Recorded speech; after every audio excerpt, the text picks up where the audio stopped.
मैंने इसका नाम रखा है, ये भारतीय जेब कतरा पार्टी है जो चपत उत्सव मना रही है देश में। इसको बचत उत्सव नहीं कहना चाहिए, क्योंकि इसमें भी आप देखिए ना, कच्चे माल पे आपने 12 से बढ़ा के 18% टैक्स कर दिया।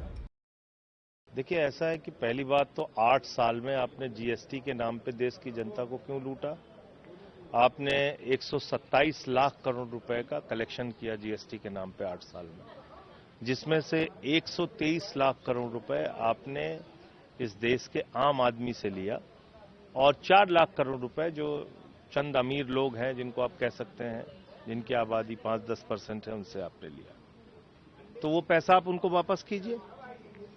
आपको 8 साल के बाद जब अमेरिका ने टैरिफ बढ़ा दिया, तब आपको जीएसटी की याद आ रही है। तो इसलिए मैंने इसका नाम रखा है, ये भारतीय जेब कतरा पार्टी है जो चपत उत्सव मना रही है देश में। इसको बचत उत्सव नहीं कहना चाहिए, क्योंकि इसमें भी आप देखिए ना, कच्चे माल पे आपने 12 से बढ़ा के 18% टैक्स कर दिया, और जो उससे पक्का माल तैयार हो रहा है उसको आपने कहा कि हमने 0% कर दिया।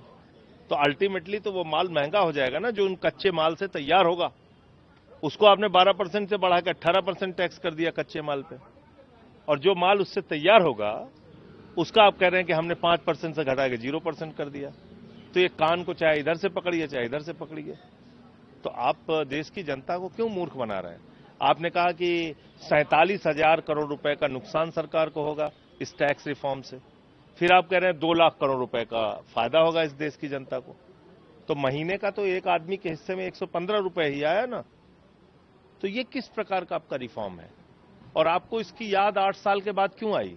और हर बार आप ऐसे झूठ क्यों बोलते हैं? आपने नोटबंदी किया, आपने कहा अगर 50 दिन में देश में क्रांतिकारी परिवर्तन नहीं आया, आपको आपके जीवन में बदलाव नहीं आया, आपकी तकदीर नहीं बदली, तो हमें चौराहे पे खड़े करके फांसी दे देना। देश की जनता लाइन में खड़ी हो गई, 100 लोग मर गए, 99.3% पैसा फिर से बैंकों में वापस आ गया।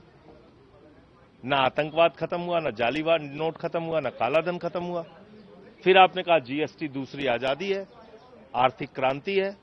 8 साल बाद आप अपने ही उस आर्थिक क्रांति की आलोचना करते हुए कह रहे हैं नहीं साहब, अब तो बहुत ज्यादा टैक्स हो गया, अब हम कम कर देंगे।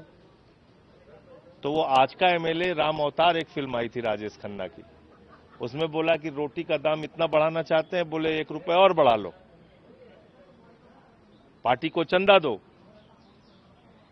तो उन लोगों ने कहा, साथ में जो एडवाइजर था उसने कहा था अब हंगामा हो जाएगा, जनता हंगामा करेगी। तब बोले जब हंगामा करेगी तो 50 पैसे कम कर देंगे। तो वही हाल प्रधानमंत्री जी का है। सर, मीट लाइक बैन नहीं, दुकानें शट करने बोल दी है, क्योंकि नवरात्र है। बीजेपी ने रिक्वेस्ट कर लिया है दिल्ली सीएम को, क्या कहेंगे? अब देखिए उस पर क्या फैसला लेती हो, क्या कर। Last question on the US tariff. कल जयशंकर जो एक्सटर्नल अफेयर्स मिनिस्टर हैं वो स्टेट सेक्रेटरी से मिले थे यूएस के। यू थिंक कोई पॉजिटिव इंपैक्ट पड़ेगा उस पर? कुछ नहीं, देखिए ऐसा है कि बार बार आपको अमेरिका अपमानित कर रहा है।